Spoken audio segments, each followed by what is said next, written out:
Are we live? And we're live. Welcome to the stream. Look at this horrible amount of lag. Is there lag? Is there... Yes. Okay. Everything is moving slowly and laggily. And that is because I am in the process of doing a whole bunch of things, and they all take up a fair amount of lots of stuff, lots of things, lots of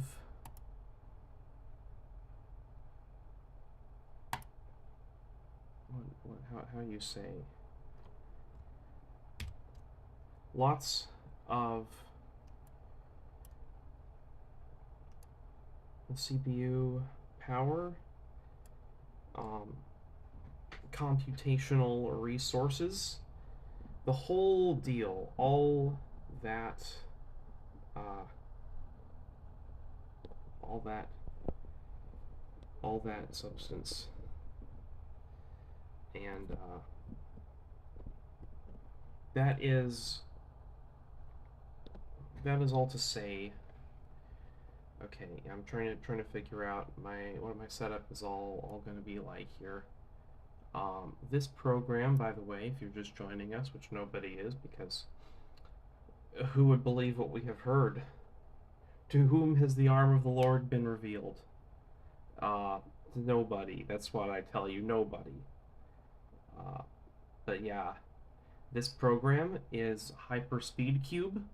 I put a link in the description. So if you do happen to go to the description, you may find a link to this program, HyperSpeedCube. If you're on Linux x86 or Windows or Mac, I think the default architectures just work.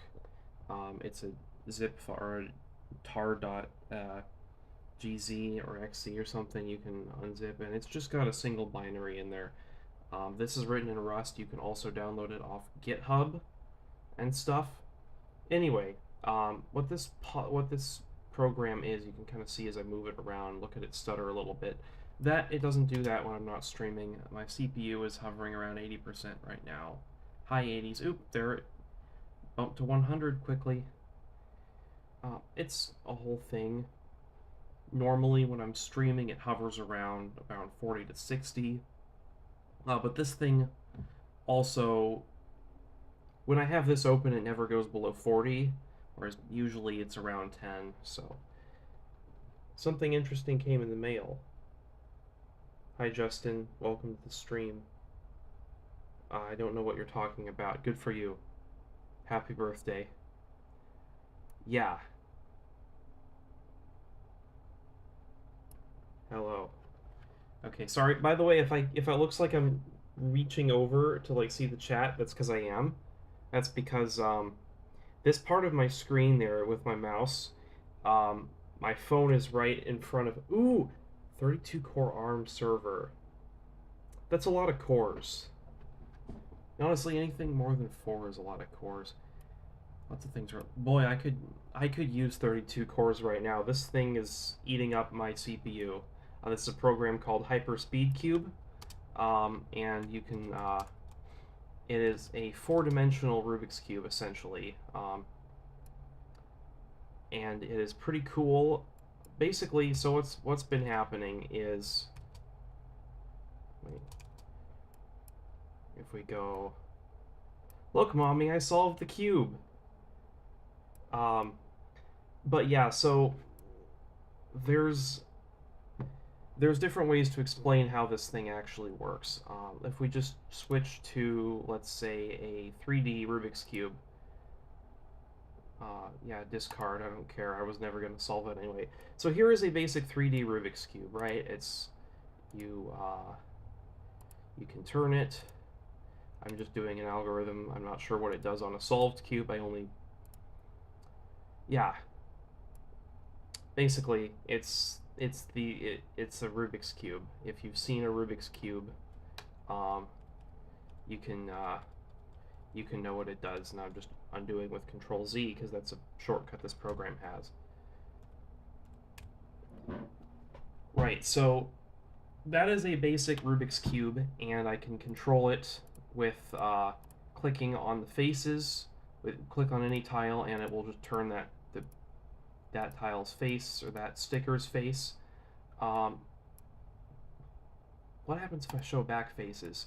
Okay, that makes it see-through, so now you can like see, like if I were to turn the orange face from the inside there, I can do that now. Server came with, okay. Yeah, man, those are some awesome specs. I'm getting jealous, and I don't like feeling jealous. So don't mind if I ignore when you brag about that. So this is basically a three-dimensional Rubik's Cube. We can also extrapolate out the stickers. We can make the stickers get farther away from each other, and then you can kind of see how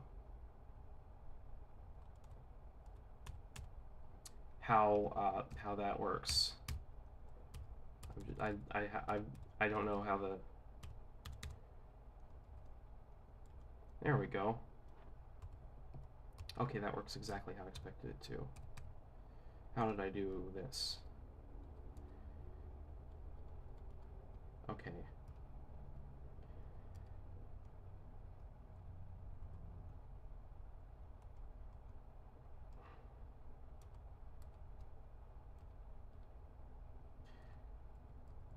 Okay, so somewhere along the way.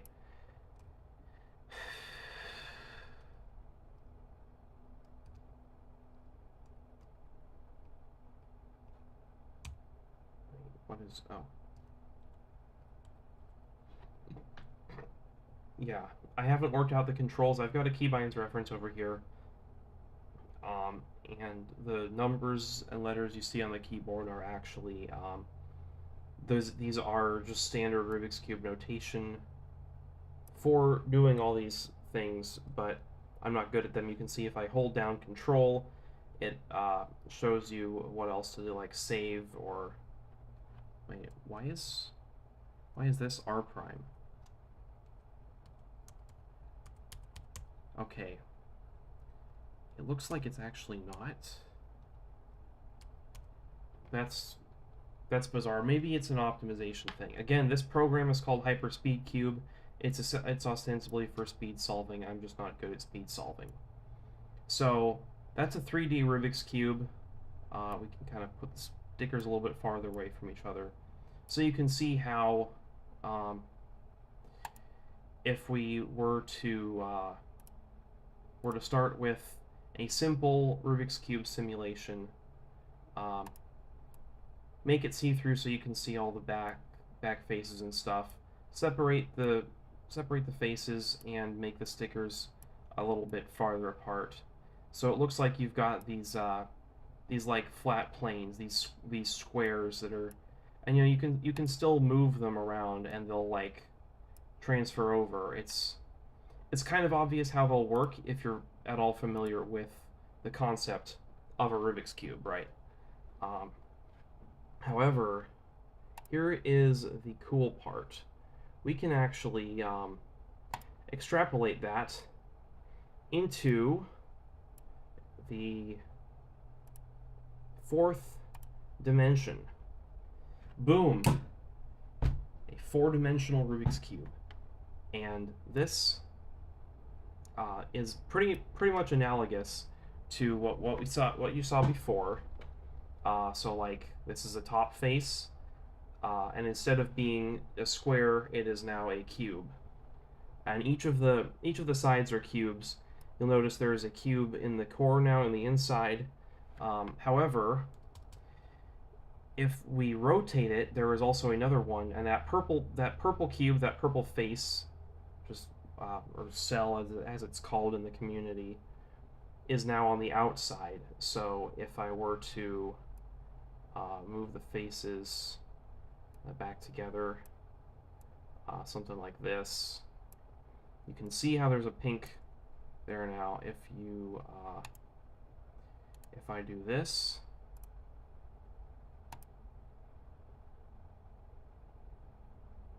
and then I were to turn it back inside out, you can see that the inside purple puzzle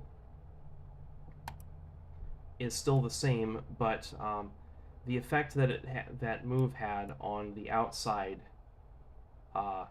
puzzle is somewhat different.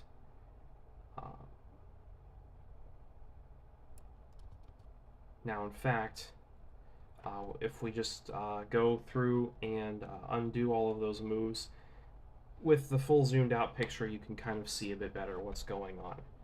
So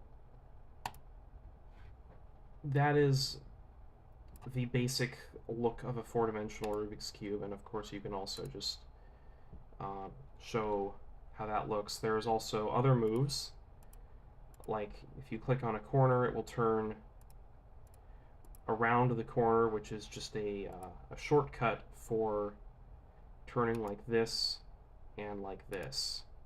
So a corner move is actually just two center moves, but it's masquerading as a corner move because it likes to be different and contrarian. There's also this edge move, which, as you can see, kind of flips around an edge, but that is also likewise merely just center moves. Those are just, they don't actually matter. You don't need to know about them. Welcome to the stream if you're just joining us, everybody. And I know that, okay, sorry, I had to answer a text on my phone there, which is what I'm using to record, or to capture my face down here. Oh dear, and they're gone. Okay. Man, like, having a live view of how many people are watching does not help me, because it's like, okay, there was 0, and then now there's 1, and there were 2 for a bit, and now there's 1 again. They dropped off. Or maybe it's that other person with a spotty connection. Who knows? I know I don't know, and that giveth me power. So the puzzle I was solving it before, and the one I've been racking my brain on for a while, is this one, the 2x2x2x2. And the 2x2x2x2 is conceptually and practically, it is very similar to, say, the 2x2 Rubik's Cube. You can do the same things to it.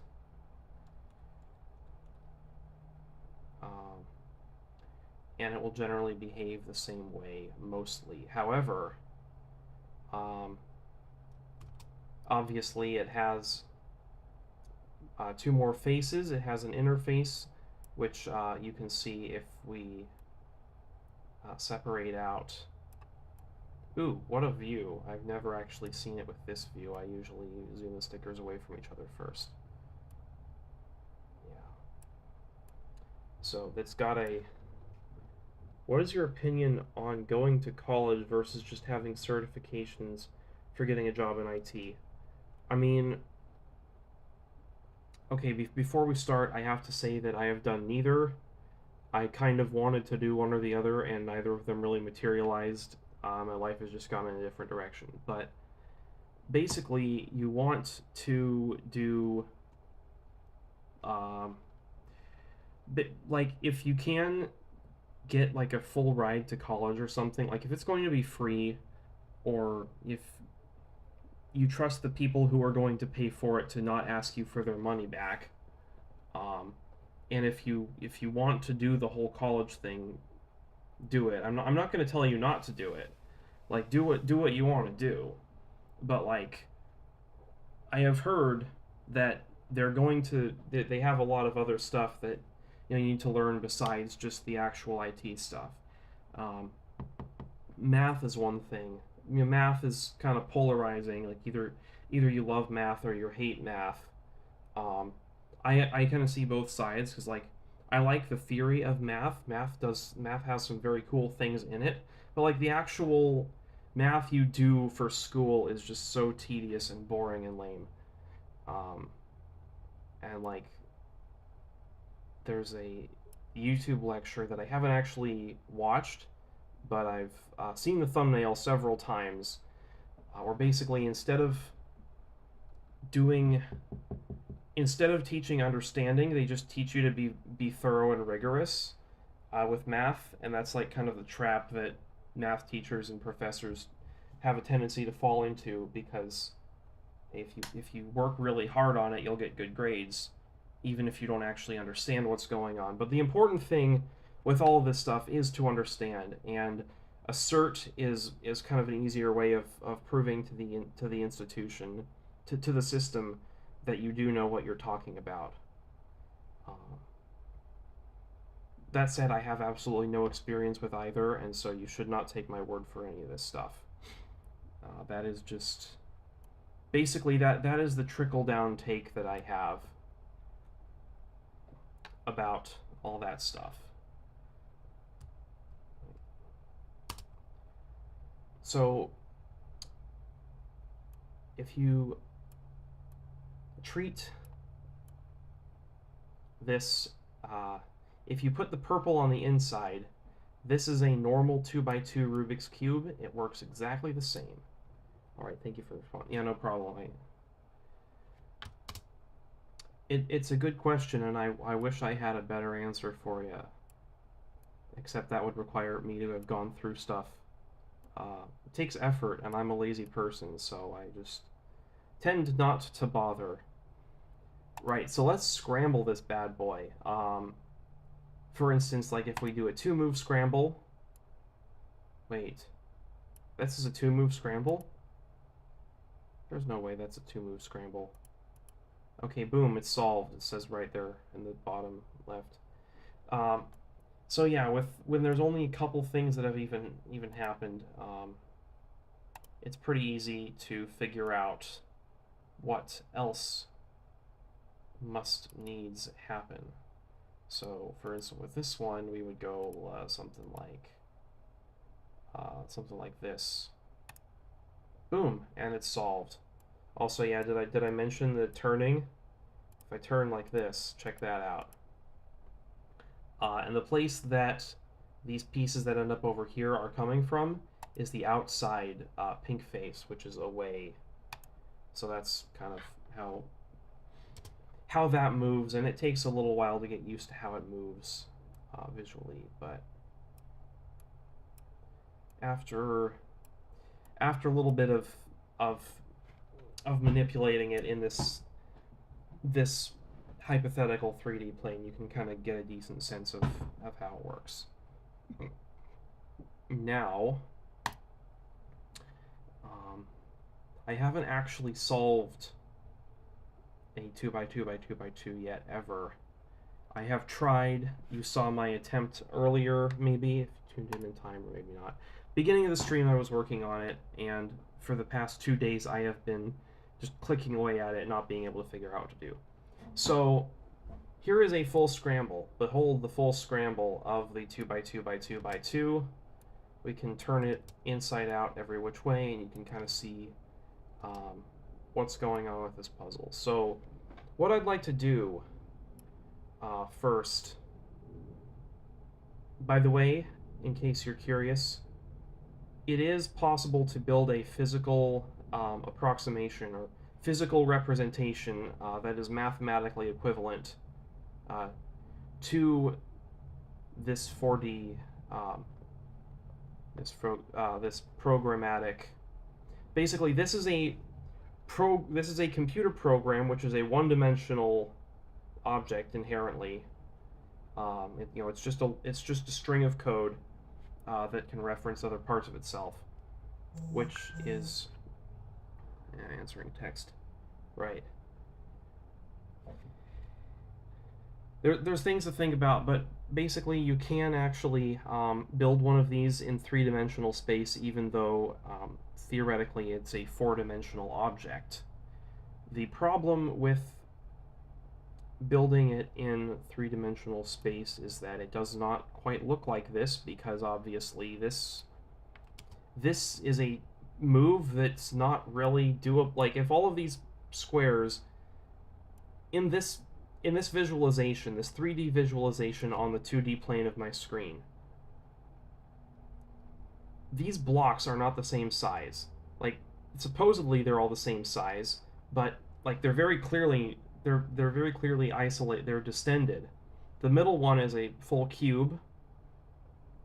These outer cubies are though look bigger than the inner ones, and they're like a V shape kind of like they're a trapezoid, and it's all kind of inevitably like that.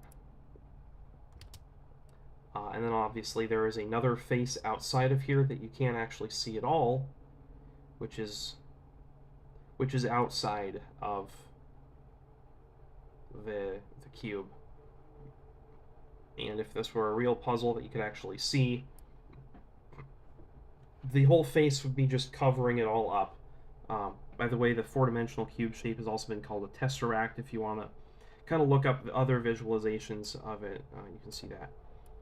But anyway, it is possible to build in 3 dimensions a 2x2x2x2 at least that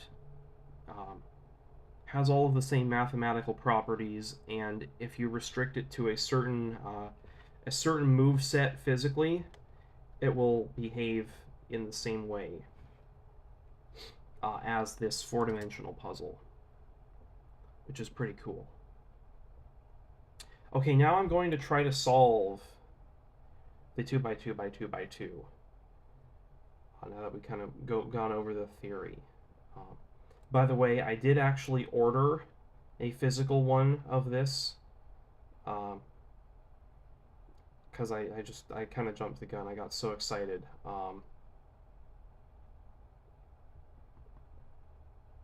That's you can find it pretty easily.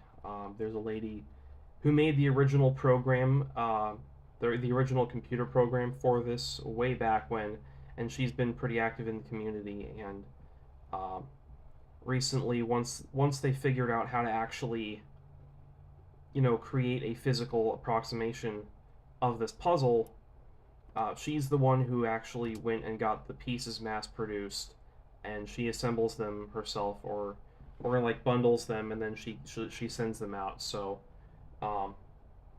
I am waiting on that kind of. She said she was out of magnets, or the shipments are slow or something, so it'll be a little while, and that's fine. They're cool. It's just such a cool thing, and it's only like $50-$60 maybe. Before the mass production, she had to like 3D print them on demand, and that costs a little more, because of course it does, because A, it's 3D printing, and B, you're asking a service of a person to like put the thing together, and that takes time and energy and dye and so many magnets, because basically you cannot build this geometry out of the normal Rubik's Cube mechanism. It just does not work with with screws and springs and interlocking joints. It's just not a thing that you can do. So in order to make it work, they ended up having to use magnets, and magnets are really cool. Yeah, magnets are really cool. However, the problem with magnets is, while they are really cool, they're also kind of a little bit, just a tiny bit dumb. Okay, so now we want to do this and then line those two up. What I'm trying to do right now is combine pink pieces onto a single like cube kind of side thing, and the reason for that is that if we do that, we can actually kind of get to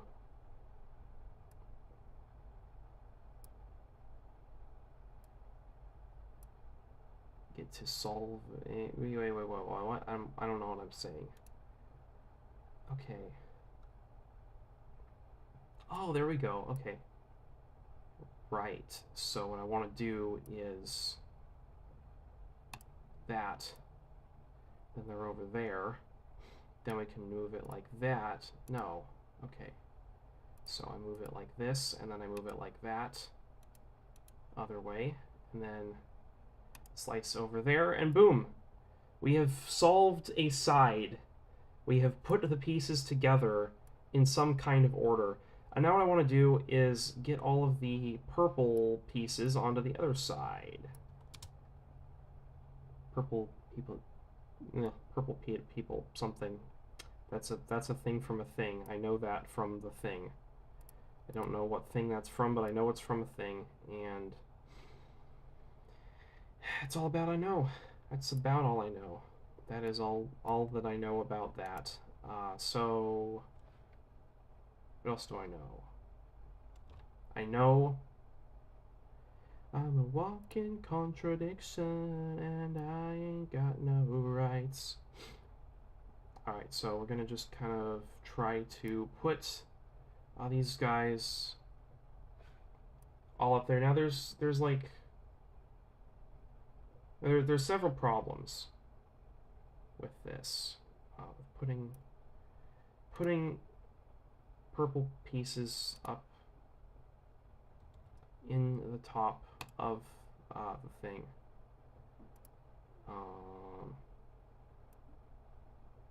Problem number one.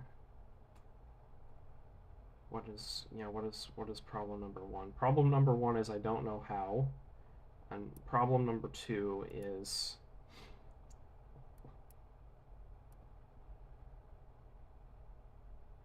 I want to do it sort of right, because there is kind of a wrong way to do it, you know. And no, you don't. Okay, so we're just gonna put those off on the outside so they can't be harmed, maybe. I'm gonna try and put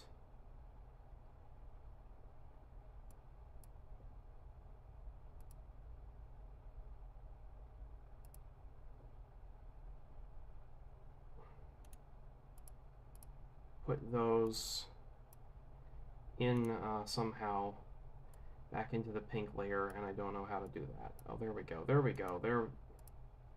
they go. I know. Okay. Boom, around. And then we bring that purple side back in, and somehow those need to go up. Okay. What is the state? We are missing one. One piece is one piece is not. Okay, one piece is there. Wait.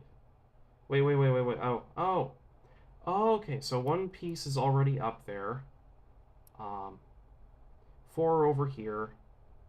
One is in the right place but the wrong orientation. Because remember, this sticker and this sticker and this sticker are the same. They're all...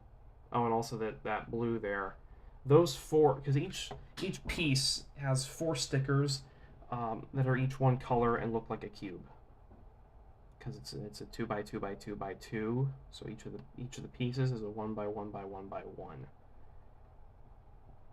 So this piece needs to be rotated such that it comes up there, and I'm sort of panicking a little bit about how to deal with that, but not yet. Oh! Mitsuke-ta. That's how you do it. You just kind of go like this, and then we can put the things up in the place where they goes. Time to do that. This sequence right here you're going to be seeing a lot. It is an algorithm called soon, except this is the backwards version, so it's actually called anti-soon, and it reorients three corners on the top of a Rubik's Cube. It also does a whole bunch of other stuff that I don't fully understand, and so I'm going to pretend doesn't exist. But you can also use it for permuting edges, basically, because it keeps them in the same orientation but changes the order. So at this point, I'm going to try another anti-soon. No. Yes. You, right. You are. Two. Right. Okay, now we have this weird situation where there are three pieces missing, which is actually just fine, which is actually just a, if anything, that's the normal soon case. We just have to look at it a different way.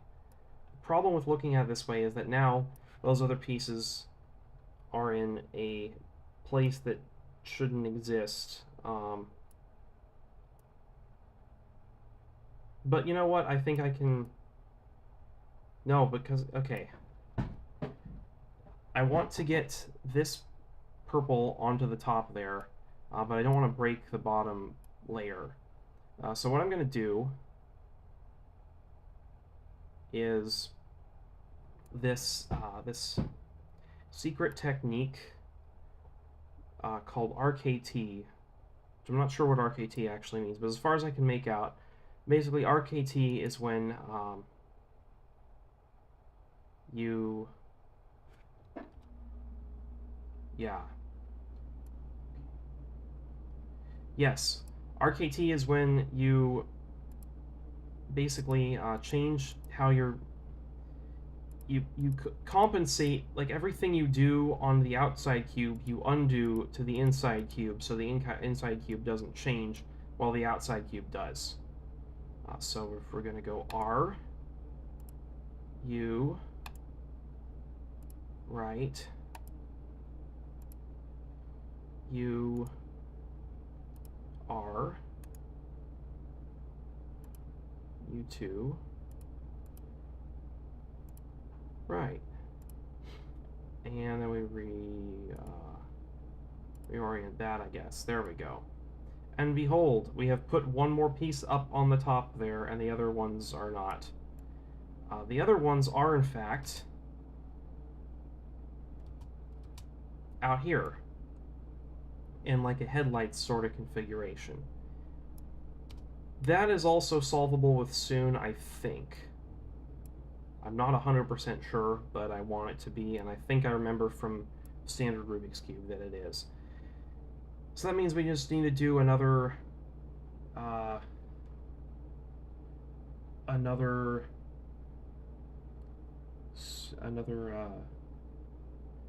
soon with RKT. Yes, okay. And we're gonna need to do that like 2 or 3 times because this is not an optimal configuration. There's definitely better algorithms for all of this stuff, I just don't know them. I learned my beginner algorithms, and then I stopped learning because it seemed like everything else was just for speed cubing, and I don't have any interest in speed cubing. I'm all about more interesting puzzles. I like puzzles that are interesting. I'm a puzzler at heart, not a speed cuber whatsoever. Okay, now we have 3 down, which looks like it's worse, but is actually better because this is a textbook anti-soon. All I need to do is keep that layer, that bottom purple layer solved, which is not a big deal. We just go R, U, right, U, R, U2, right, and then we move this back, and look, the pink and the purple sides have both been made solved. So now if we reorient such that purple is on the inside and pink is on the outside, this should now solve And then if we just scrunch the faces together, this should solve about like a standard 2x2, and that will be solving the pink cell basically, because we've got them all permuted. They're all in their places, but they can also be they also have to be put together. So I'm feeling a little boring, so we'll just solve the white face. Oh, except not like that, because that piece should go. Wait. Yeah. Okay.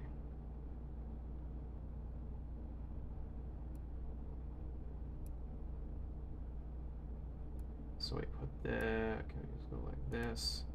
No, like this. And then like that.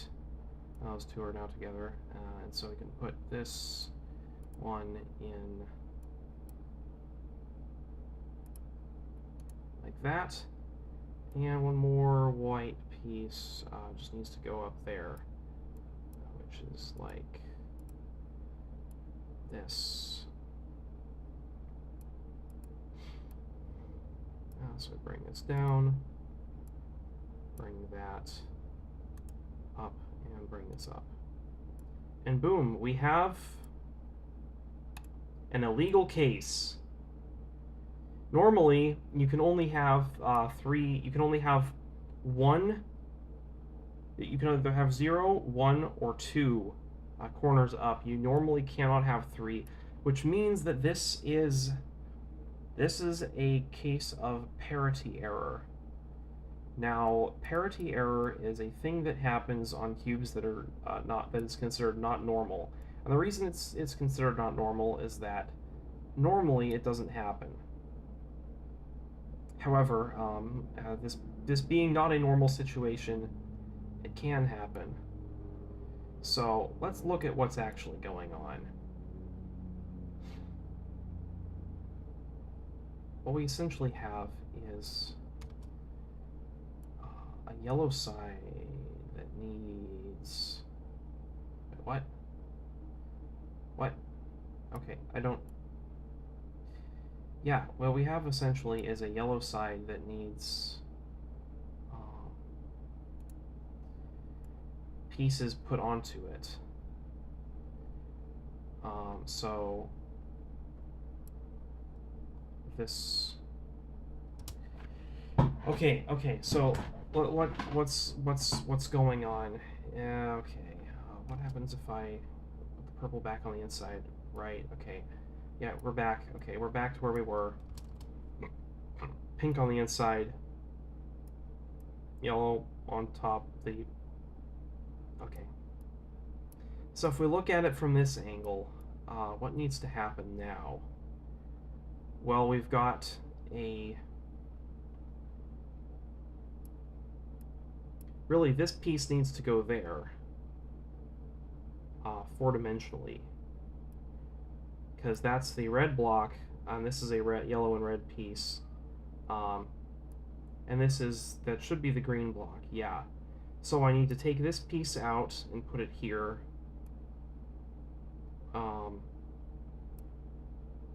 while respecting the inside part that's already solved. Alright, I can do that. It's not going to be trivial, but it is going to be doable. Yes, okay, so we just take this out, and then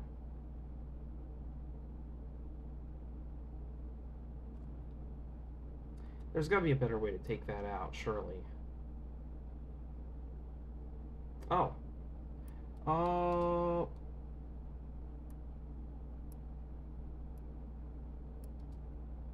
Okay, yeah. So we want this piece to be put up there. So that's simply to do...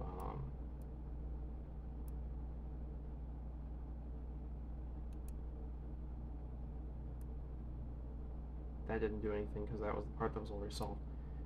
So we want to go down.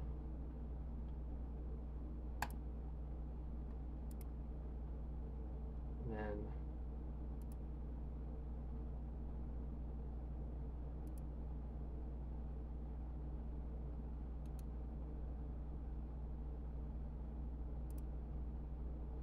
okay. And then like this. So now those two yellow reds are the full yellow red face, or the full yellow red edge is solved, I guess. And if you look, you can see it's the four red pieces up here and the two pinks and the two purples. Nice. All right. So what else is the problem?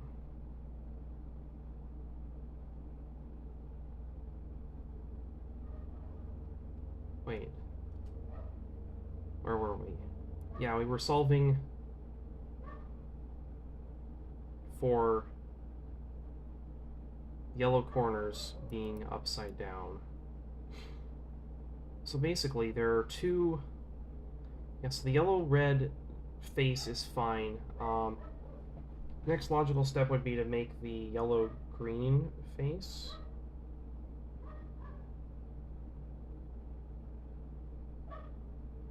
Which this piece needs to come over here.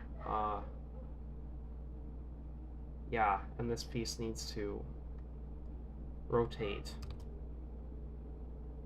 So if we phrase that as... Wait. No. Yes. Okay, if we phrase that as...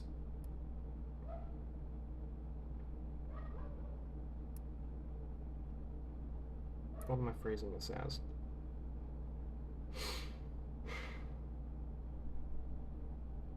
Yeah.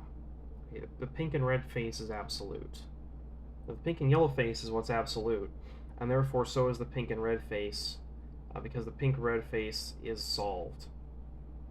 The pink-red-yellow, yeah, the red-yellow edge is also solved. So I need to solve the pink orange. So there is a piece that has a pink and orange and a blue. Or actually there are two of them. One of them is this one, it has a white. The other is the one I care about and it has a yellow. Pink, orange, yellow, blue. Yes, this piece needs to move over here. Okay, so that's just a 2 swap. Well, it's a 2 swap plus orientation, which I'm choosing not to worry about because if I do, it'll drive me insane. So I do know how to swap two pieces, two edges. Do I need to... outsides? This one is wrong anyway, so I'll need to put it back later. So no, I don't need to do the outsides. I just need to preserve the stuff, the rest of the stuff, and it'll be fine. So the algorithm for that is R2U,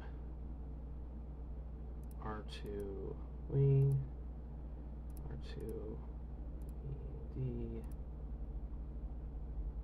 R2 we, R2 U, R2 die. And that actually does mess up the, that puts everything off by a quarter turn, which is trivial on a 3-dimensional puzzle, but actually does matter on the 4-dimensional one.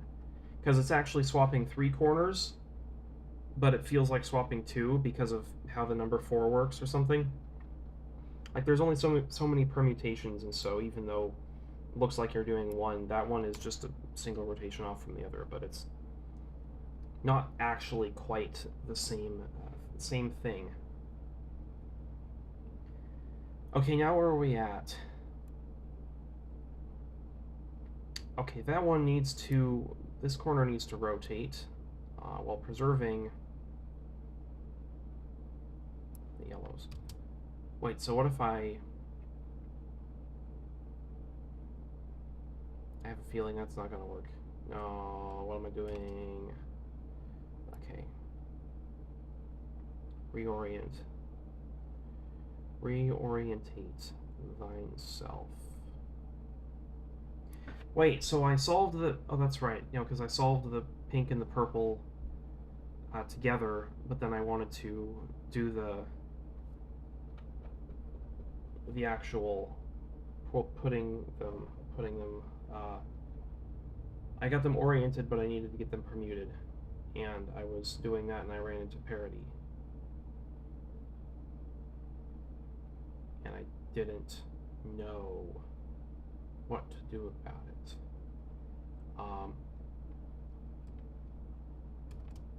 So what I'm gonna choose to do about it is just kind of ignore it for a bit, and instead we'll just solve.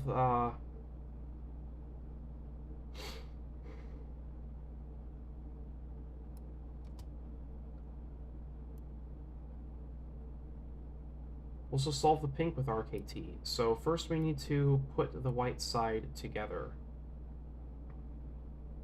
Green is over here, and we have a white, green, orange edge.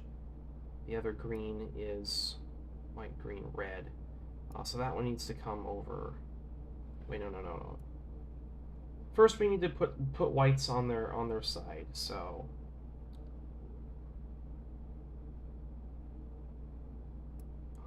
ideally we could just do this, but because of RKT we need to do something else. So I'm gonna try and like undo that kinda.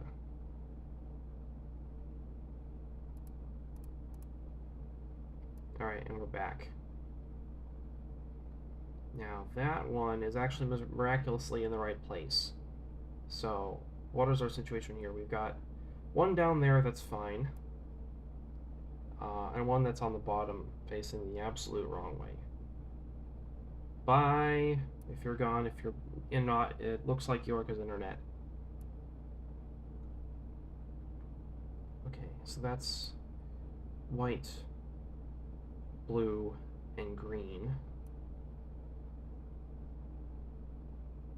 So that goes in the opposite spot to there. That goes up here. So one more D turn, and then move this down, other down, and move this down, and move this back up. Okay.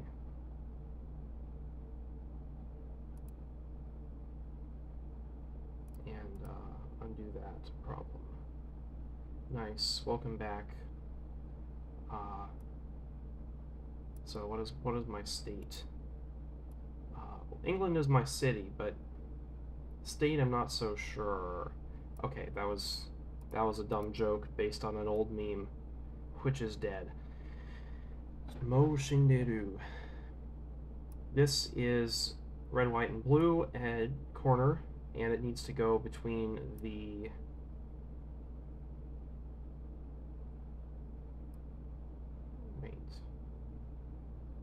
white, blue, and red. Which means it needs to go up here, which means that that guy is in the wrong place. Oh. What? Now I am become confusion. Confounder of worlds. I wish I knew what was going on, but I don't.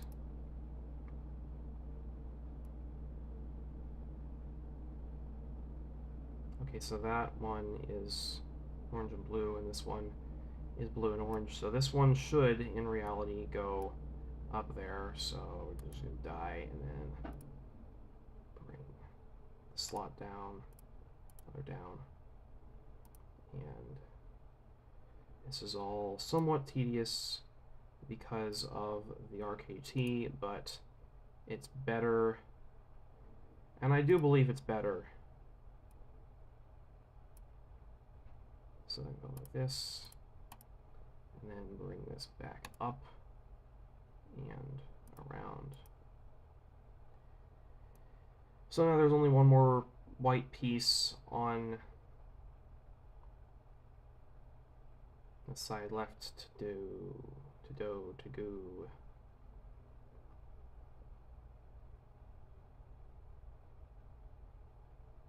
All right, I know how to do it too, so I'm gonna just go like this, and then bring this side down, and then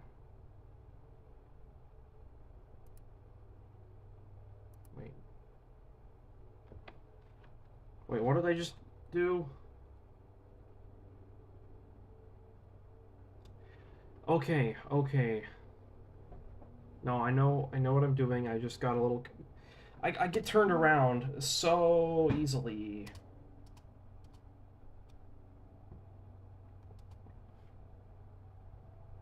Hey, we're back. So this piece is underneath, so it needs to come... it needs to come overneath. And it has a long journey ahead of itself to do such a thing.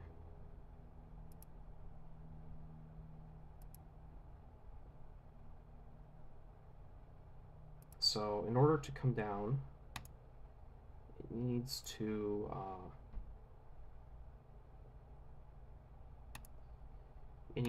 first be lifted up like that, and then it can be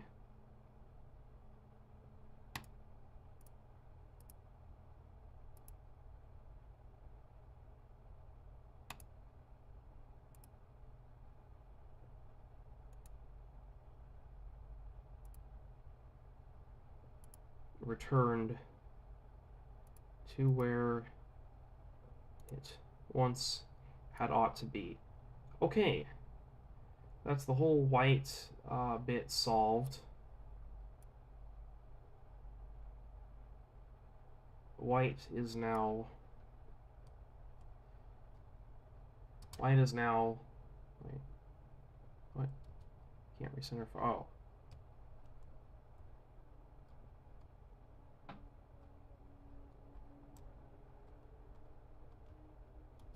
There we go. So now the problem is we need to do a whole bunch of weird stuff with the yellow layer.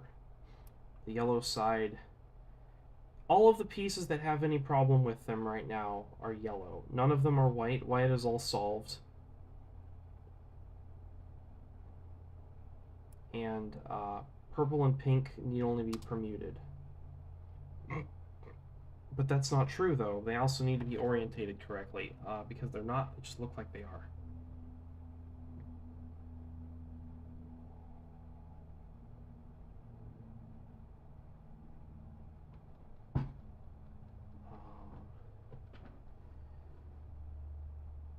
Yeah. I really want to solve this thing. I think I will. I think I'll make it. I think it'll be fine. This is a thing which is in my power to do.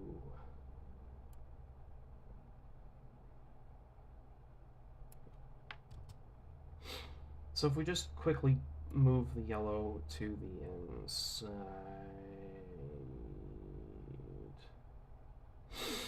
Okay.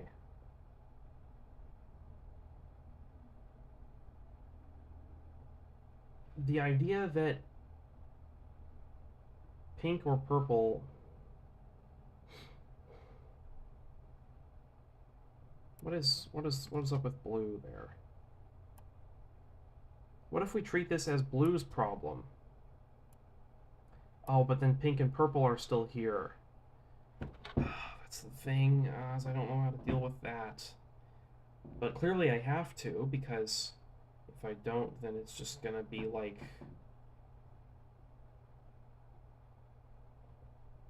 they're not there.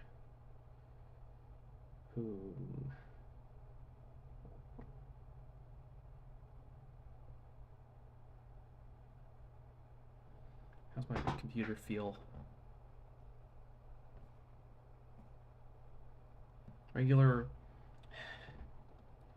Regular thermal generator right there. I am so glad I do not pay for electricity. Not as glad as Justin has in chat, who just bought a gigantic ARM server with 32 cores. I mean, yeah. It just requires a whole bunch of recontextualizing to get it all to start to make sense. One corner flip and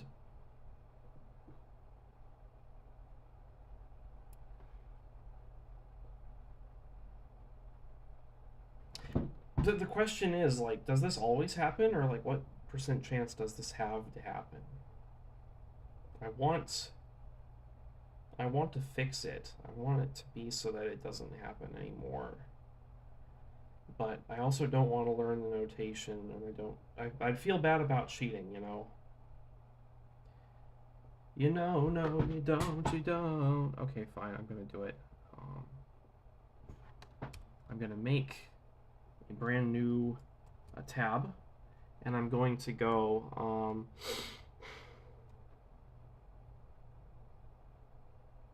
due to the 4 hypercube fix corner twist parity. I'm gonna look it up and I'm gonna figure out how to do it, and it's gonna work.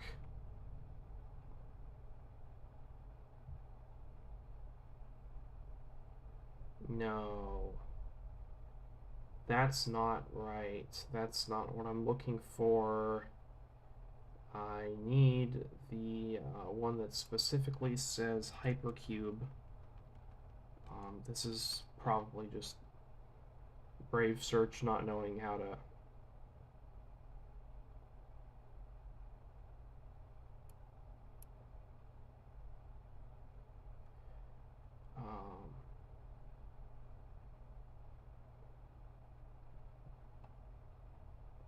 Okay, we're just going to try the same query, but on Google.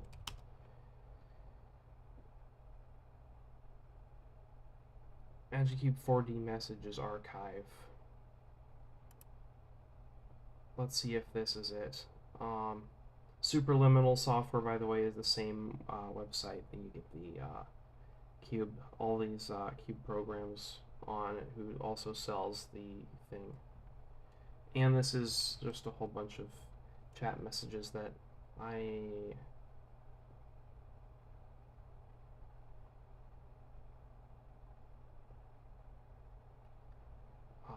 don't quite.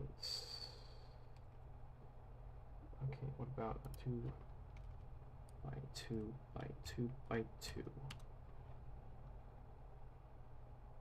Physical cube canonical moves, maybe?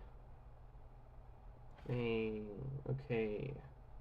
Oh boy, mailing list archive. I love mailing lists. I have absolutely no deep-seated hatred for the medium of email whatsoever.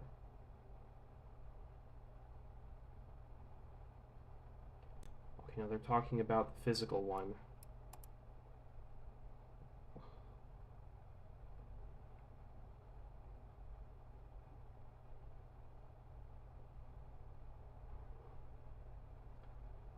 There's parity. Okay, yeah. Okay. A bunch of these are just the same info already. Sorry, welcome back to the stream. I know this is kind of boring. We're just going to completely tank my CPU to 100% by opening YouTube while streaming, while having this intensive Ohio gozaimasu. Hello. Welcome. I was just about to you caught me about to cheat. I was going to cheat on the 2x2x2x2 Rubik's Cube, which if you're not familiar, it's this, and it's pretty cool. Except that there's a few states that you can get into that aren't possible on a three-dimensional. Also, check this out. Isn't that just the coolest thing ever? You can like, there's a hidden face that's not in there. Yeah. But basically, so if we just collapse this to look like a normal Rubik's Cube, this one corner needs to be flipped, which is not physically possible. The good news, though, is that this cube was legitimately scrambled. The program does not lie. It is possible to get into this state because let me figure out how exactly to express this. Four-dimensional objects can be flipped in ways that three-dimensional objects cannot be flipped in. And what that means is we can get these kind of situations where there's a single piece that needs to get flipped but can't be flipped. So the solution might actually just be, and I'm not sure, but it's possible that the solution, the friends we have made along the way, is not this. This is not a valid state either, but it is something. It is probably something.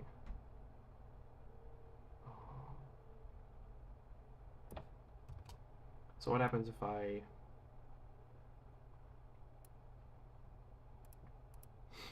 Alright. No, because what I need to do... I'd like to build the yellow face, but you can see how much I've already got done, so it's just disappointing to have to like work on the other parts at the same time, but also not. So really, one possible angle to the problem is that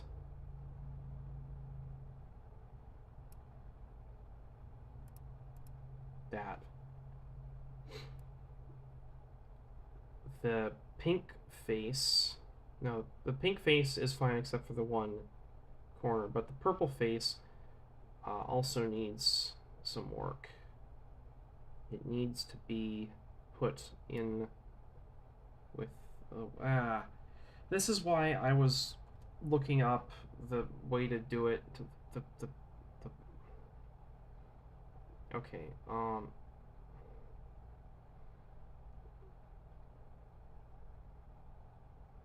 so okay, hang on. So this Rowan kid, he's got some good content about the physical version of that puzzle. Now let me see if there is he does have chapters. Okay. So there are parities which can be observed to happen. Before we continue, I'm going to go over some key cases. So if you already solved or oriented your first two cells, then skip ahead to this time. So what if at the beginning of the solve, you pick the color that had 0 corners oriented to the left and right here? So that's not the one. Here you can end up with something like this. And there's only two cases. Either you have a possible solvable case like that on this, or you have an impossible case. This case would be two this way, one this way, and one this way, which cannot occur on this. The closest we can get to that is the pie case that I Right. So this is not a legal case that we can get on this. So we're going to have to gyro and then fix it and then ungyro, or just gyro that. So we're going to do my preferred gyro algorithm, which is like this. Okay, you only have to do that on the physical one because it can't move in 4D space properly. That's a... And now we have red orange oriented to the left right. And then we just have the same case, except this time we're going to set it up into a better case. Oh, wait, hang on, but I don't... Wakaranai, how do you... Wait, this is Emacs, which is my terminal that's just running this program. It's been there for days. Okay. Yada yada does a...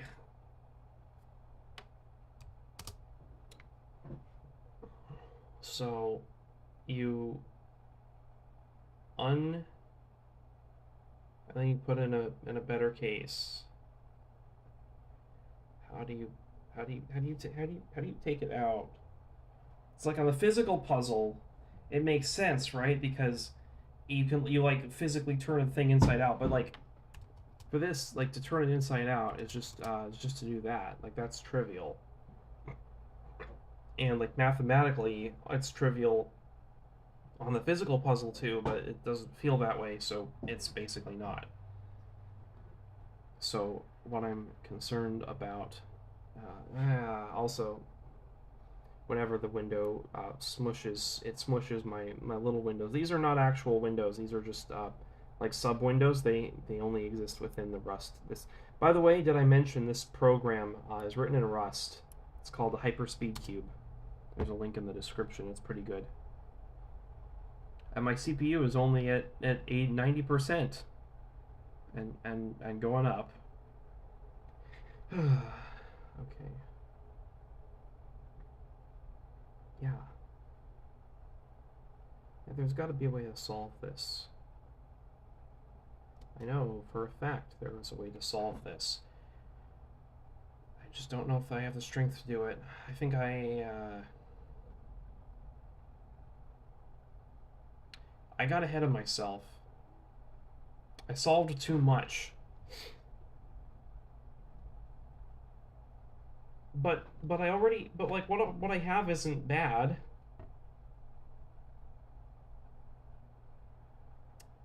Denial, it is said. It's not merely a river in Egypt. I've heard that, and it's hilarious, but it's also true. What a shill. What? Oh, the program. Yeah. No, but seriously, it's good. Maybe or maybe not give it a shot. It's free. It's absolutely free. You can download the binary or GitHub. It's just single executable. Okay, so I messed up the order of these pink guys, but that's okay. Because what I need to do now is switch those two, because that'll mess up the order. Wait, no. Okay. What I need to do is switch these two, because that'll mess up their order, and then we can go from there, I guess.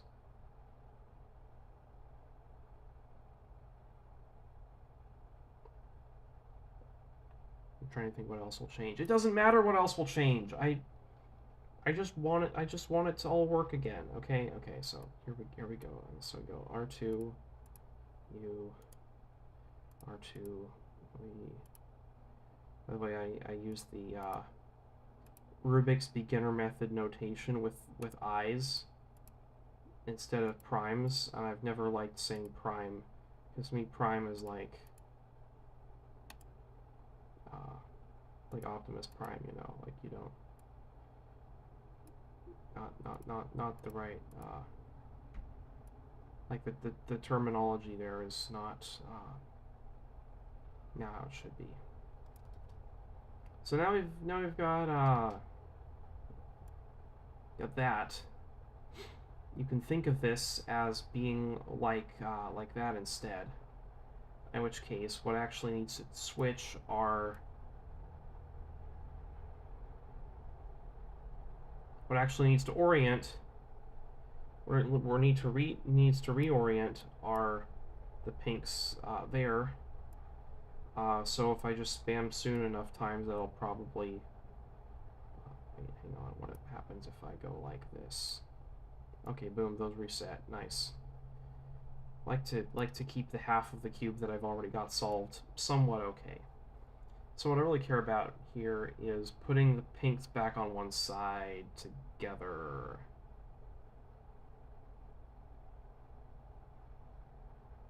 Yeah, okay. R, right. R, to right. And that is a 2 case, and I don't know quite how to deal with. Wait, where? Oh yeah, there they go. Okay. No, but that's not an illegal case. That's just a case that I don't know how to deal with. So if there's 2, we put it on like that, maybe something like that. I don't know. Worth a shot, right? By the way, there are a whole bunch of hotkeys that this program has, and I don't know how to work them because it's not Emacs. I only know Emacs hotkeys, and even then, I don't actually know Emacs hotkeys. I only know the Vim hotkeys, and it translates them for me. Just easier to deal with. Okay. That may or may not have done something. I'm not sure. But what I am sure of is that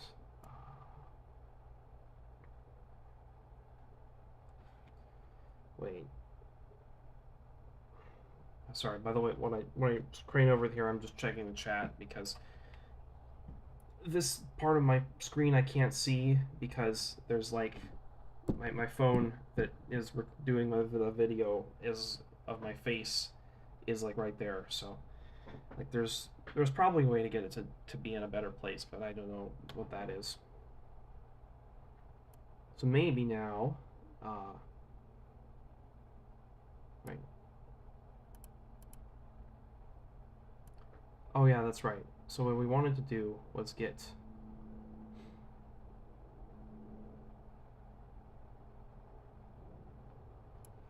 Oh, no, that's right. Okay, so what we want to do is we want to have the yellows pointing up. Because all 4 of these corners have a pink component as well as a yellow component. So the pinks just need to be out, and the yellows need to be pointing up. This yellow is an impossible position. These 2 are on the sides, and that one is up. This one is impossible position.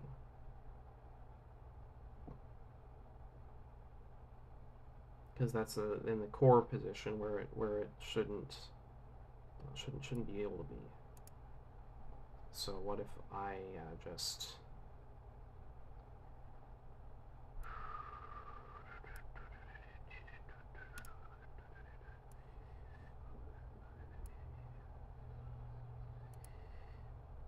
move this like that? No, it's still there. It's still there. Why is it? How is it still there? I don't know. The way things is going, I don't know. What I need is a way to put it. To get this out of there.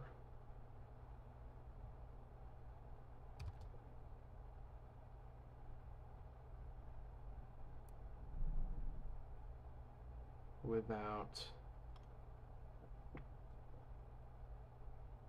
Wait, what's that? That's. Yeah, a way to get this out of there.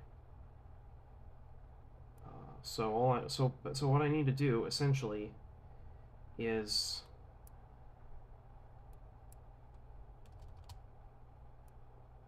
turn this.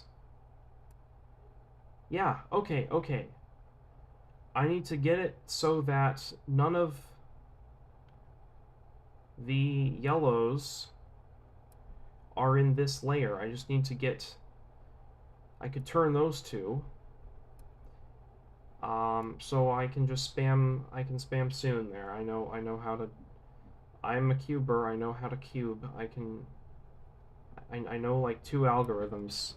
I used to know a ton of algorithms, but these are the only 2 I really think of as algorithms. So there's soon, which we're just going to RKT here because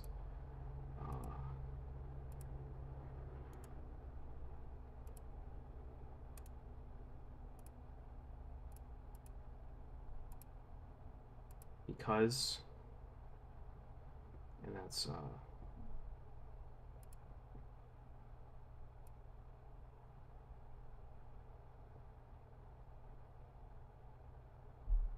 okay, there's still a yellow there. There's still 2 yellows there.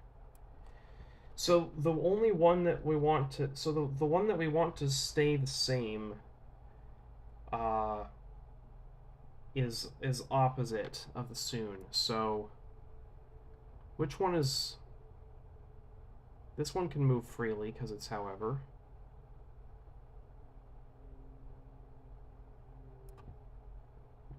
This one has a yellow and that one has a yellow. So they're kind of wild cards. I don't know how they're going to do, but the rest of them, putting pink up would be fine. Oh, hang on. No, this is now okay on the pink. On the pink side, this is valid soon. I am tempting fate, and I am not sorry. Fate shall just have to go to hell. You, right. You are. You two. Right. Righto. What is the deal with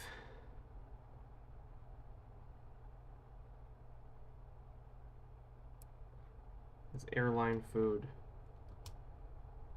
What? Okay, hang on. Okay. Alright, here we go. So now we have a situation that may or may not be better on the yellow side, where other than on the inside there is something, I don't know. On the inside is invalid soon case. Outside probably also invalid. But we can at least try and do some more orientation here. Yes, alright. Splendid.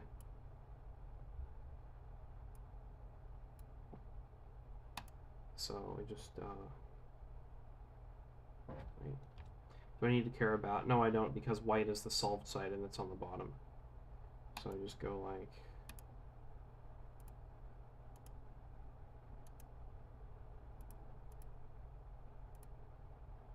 Okay, that's 3, which is bad, and 2, which is slightly less bad, and other 2, another 2. And 2 of them are there, one of them is there, and one of them is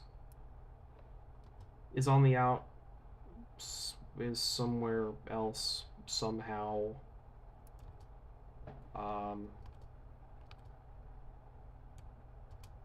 What? Okay.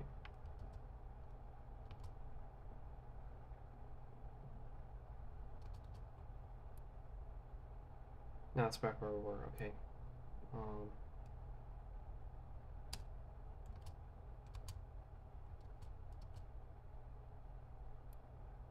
That's also back where we were. What am I doing? I'm turning in circles because I don't know what else to do.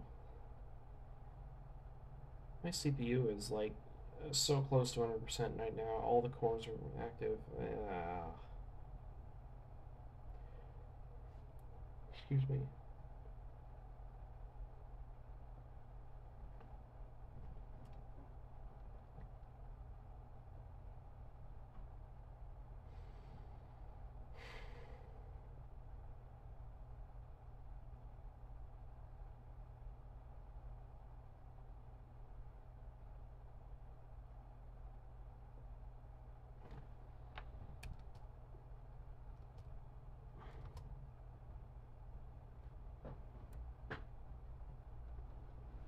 So one possible way of looking at this is that two pieces here need to swap.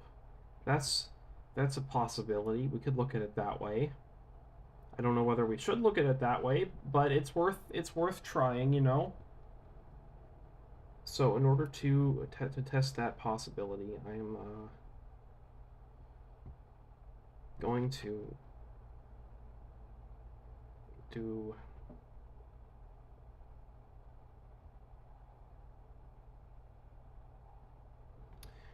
I'm going to do a corner swap with RKT over every step.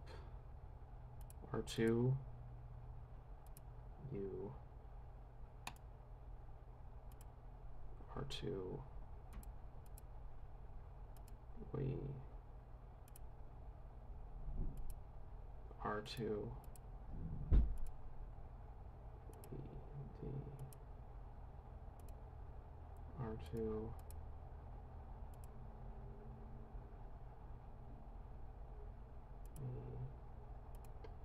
R2,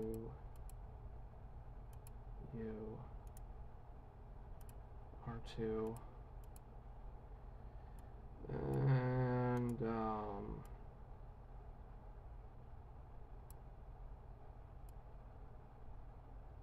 R2 Shinebaka.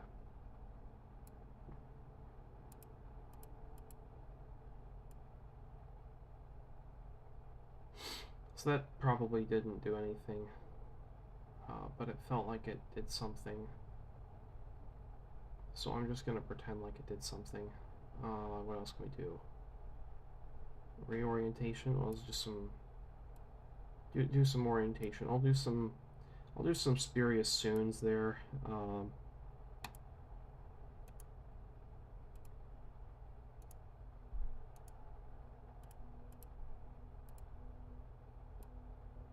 Oh look, a whole bunch of them are over here now. What an emoji relay conundrum. Fun fact, conundrum was a Latin word invented in like 16 or 17 something. Believe it or not, they spoke, like Latin was a commonly recognized language in Europe for a very long time. Isaac Newton, like his whole gravity thing, he wrote that in Latin.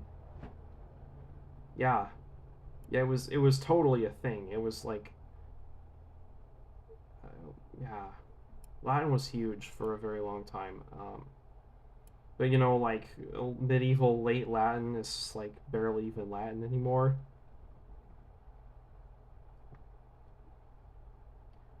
There's this conspiracy theory I saw that like basically Latin didn't exist or something.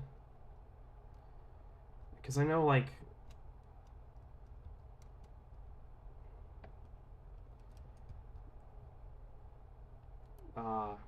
Sanskrit, apparently. Luke Smith talks about this. So I don't know why I listen to Luke Smith, but he talked about this, how like basically there is no such thing as there was never like Sanskrit was invented by intellectuals just to like talk about language more with like a cleaner example. It was like a hypothetical language that would be really cool if anybody spoke it, which they didn't. But like Latin probably wasn't that. Like all evidence suggests that this was a real thing that people spoke, and then it just kind of branched off continuously. You know, like every other language. Maybe in the 2,000 years, they're going to look at us. They're going to be speaking something that's like descended from English in the same way that the Romance languages are descended from Latin. And they're going to say, man, was English ever a real language, or was it just like a conlang invented to mock how complex natural languages can get? Oh boy, okay, I'm tired. Not tired enough to not do anything in the moment. Okay, I'm going to keep watching this YouTube tutorial about how to solve the physical version of this puzzle, because I'm confused. So my favorite case for having four corners like unoriented is the L case. So let's see.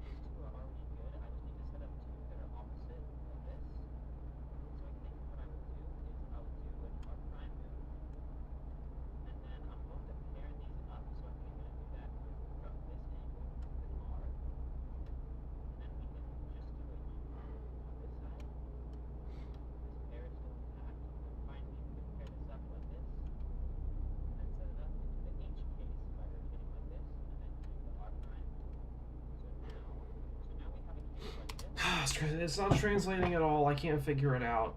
I thought I could figure it out, but I cannot figure it out. I closed that window. Goodbye, little window.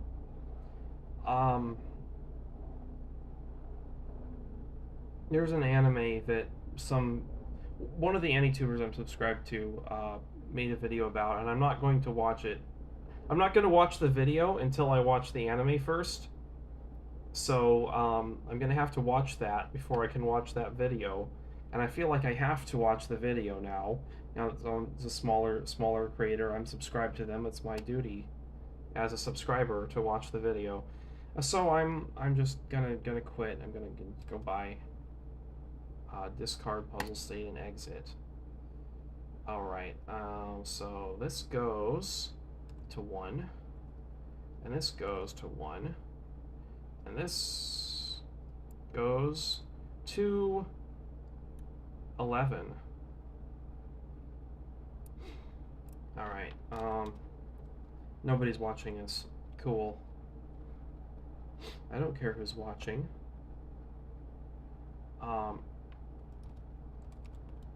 Check out my massive anime collection. Check out how many folders there are with extremely long names because the Japanese do not know how to name things. Feast. Wait. Feast thine eyes on the beautiful 158 different shows that I have all downloaded here, most of which I have watched, but some of which I have not, and a couple of which are very long and I've only watched parts of them.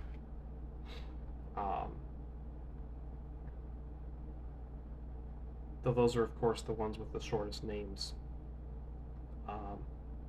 Right, so you can't see me. I'm going over to another tab. I was gonna try to make...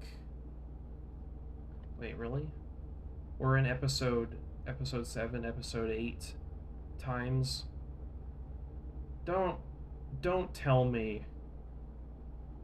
Do not thou dare tell me that this is the world in which we live, that you made a video about a show before it finished airing. Thou hast lied, AniTuber, who I'm not going to name. Thou hast said an untruth, and I refuse. I refuse to.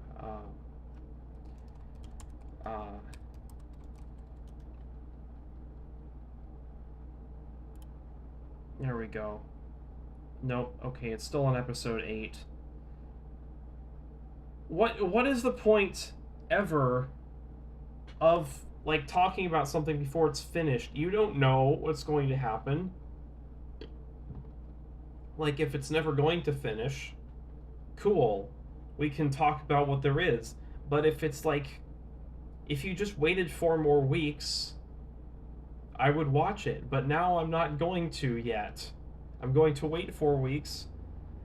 It's just a little bit silly, a little bit.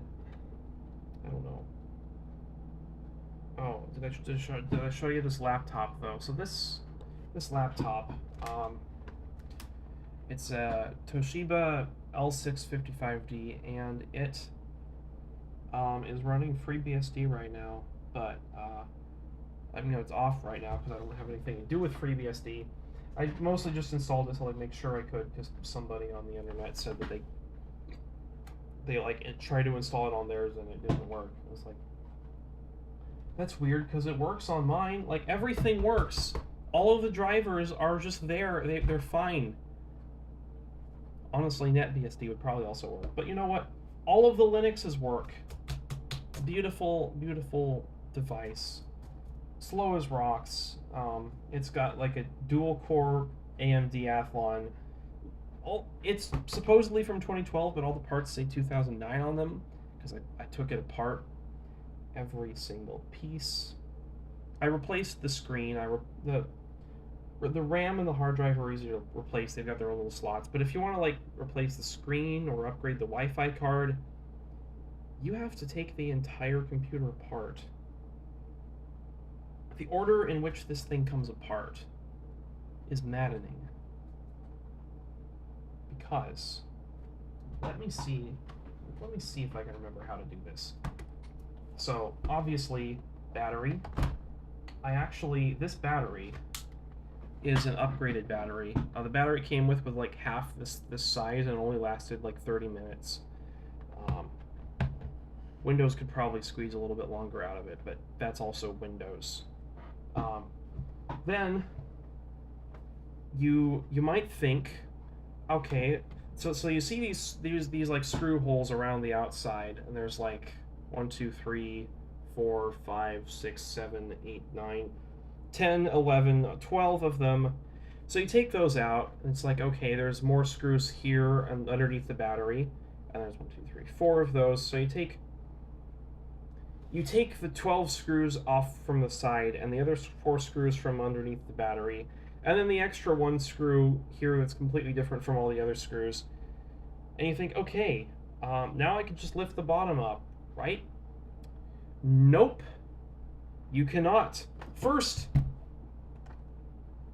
you see this 1 screw that was different from the others actually holds on this little panel above the function keys right there, which comes off.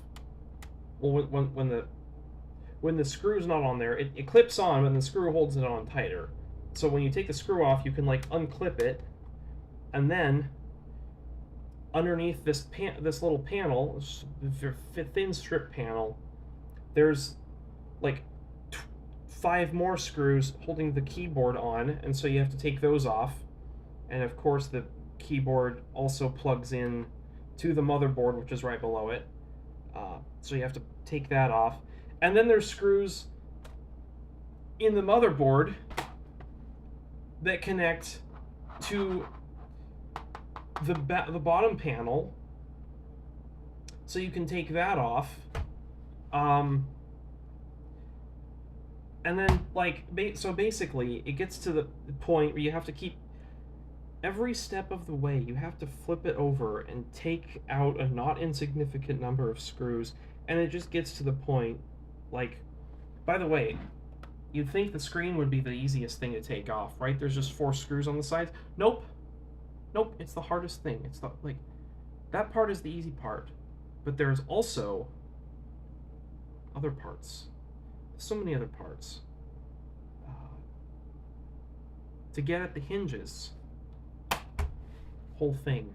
You have to take the motherboard out to unplug the screen, so you can remove the screen and not just like kind of see the nasty part where the screen connects to the lid.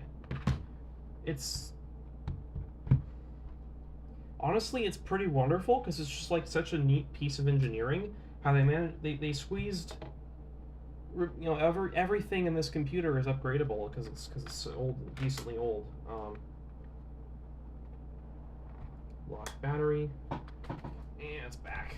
Nice old barrel plug connector. By the way, I just need to rant about this. Don't pay no attention to my I have too many computers, but in my defense, this one is very slow. Again, it's like 48 nanometers with 2 cores.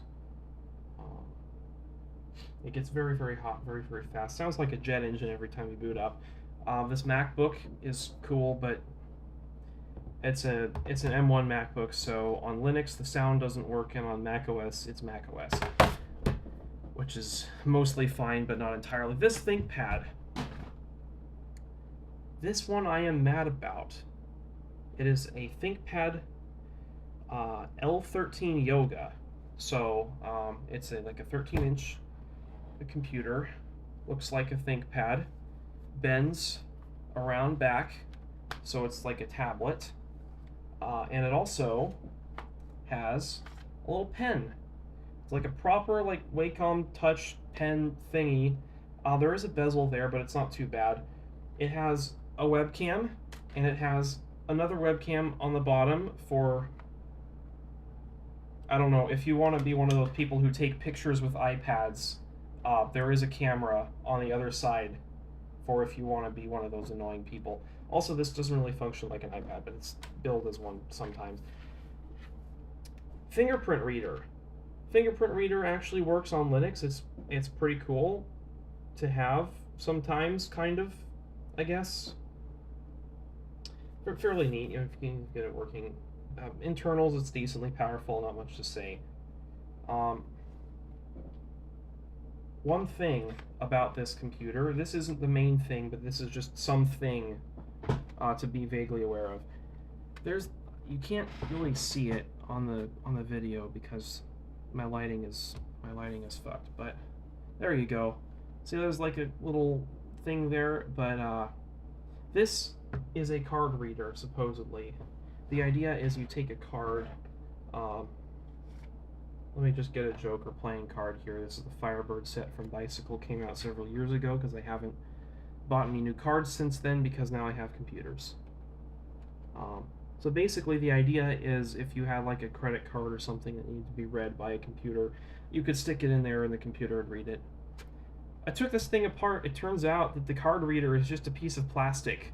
There is no hardware there that would be able to read a card, like whether we're talking magnets or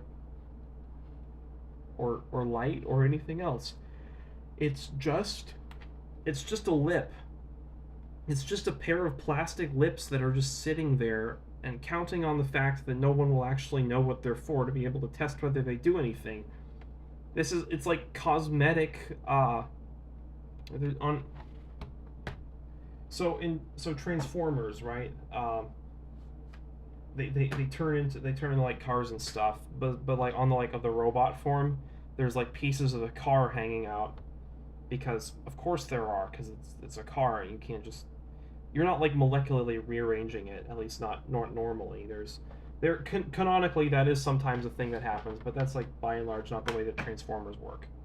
So Transformers have these car bits, and we call that kibble. There's also the phenomenon of fake kibble on Transformers, which is where they pretend like the robot mode will have pieces that look like they're part of the car, but when you actually look at how it transforms, those pieces are on the inside. They're not part of the car. They just look like part of the car because like in the source material, the media it's based on, that's just how the design looks. And the intention when they were designing the character model for the movie or the show was that part was going to become part of the vehicle, but then when they made the toy, they figured out that they just couldn't do it with plastic, and so they leave the design as it is, and they put fake kibble. This card reader here, this is fake kibble. On a real laptop made by Lenovo, a fractured shard of IBM. This is a ThinkPad, a business machine, state-of-the-art, top-of-the-line, cost me $1,000 bloody, and it has fake kibble. That doesn't, it's just sitting there, doesn't do anything. But that's not what I'm even here to talk about. That is, honestly, that is the least of this thing's problems. You know what the most of this thing's problems is?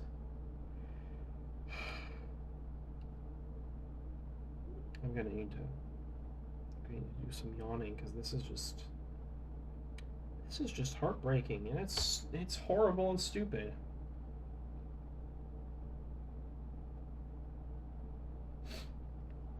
So that port, the first one there, this is nothing. It's just like the hinge. This first port is a USB Type-C port. It can be used for charging, but also for data if you really need to. This right here is Lenovo's like special port. The half of it, the far half, is another USB-C port, and the other side is like a special connector thing they've got. And you can buy the connector. There's like a dock. extension you can get, and it has like Ethernet and more ports and stuff. But I didn't need that, so I never bothered buying it. I used to always just have this one plugged in because it was nice. It was there, you know. I could just have it plugged in to charge. I never needed to plug in two USB-C ports in the first place. And then one day this port stopped working. I thought, that's very weird, and it's kind of a bummer, but I don't want to have to pay to get it fixed, so I'm just going to start using the other port. So I charged from the other port for a time, 2 times, and half a time, and last week I was just using the computer, and I look, and it's at 17% power, even though it's plugged in over here. What is going on? Come to find out, this is a common problem on these machines where it just forgets how to charge out of the port. It's like a bug in the BIOS or whatever. And the battery's empty. I do not know how to charge it. Like, I could probably pull the battery out and stick wires in there, but like that's super nasty and janky, and I don't want to do it. I'm not an electrician. I am interested in the mechanics of software and not hardware. Not like the hardware. The part of hardware that I'm interested in is not the electronics, the electrics of it all. That's like the least interesting part to me. I expect it to just work because that's the intention. That's like the idea. It's like you would just work, and yet it does not for some reason.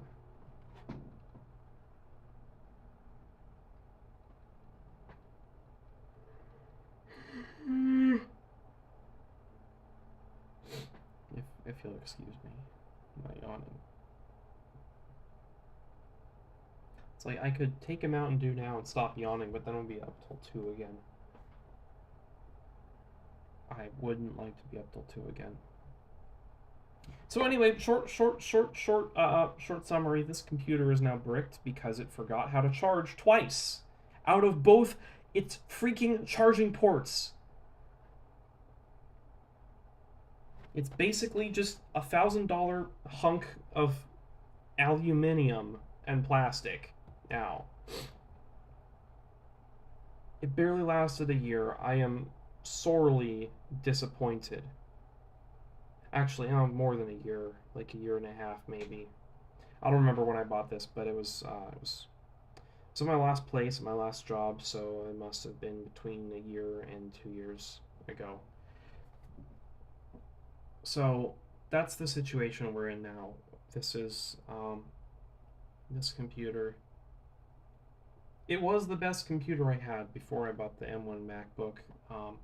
But like as just a computer to run whatever I wanted to on. It's the best x86 computer I had. I was actually planning to trade it out for the server, the main setup. But obviously that's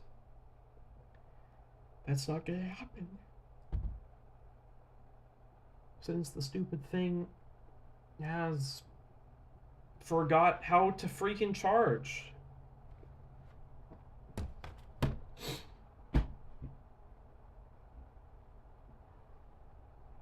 I haven't talked about my clock yet, have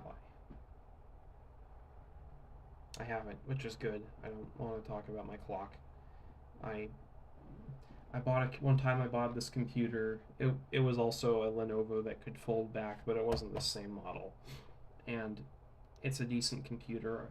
I just don't like the way the fan sounds, and I couldn't find much use for it, honestly. It was cooler to think of than to have, you know. And so I ended up just repurposing it. So if you look over, yeah, not like you can see. Well, you can't see. Wait, hang on. What happens if I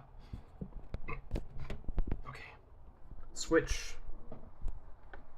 perspective to the back, beat to the beat of the drums. You can see that right there is is my clock pewter. It tells me what time it is, and it sits in my cupboard, and it just stays plugged in. It hasn't forgot how to charge. This is a very simple assignment. All you have to do is just charge. So yeah, that's my kitchen, by the way. Welcome to the house tour. And I don't know what else to say. I'm probably going to end this pretty soon. I pretty much just failed at everything.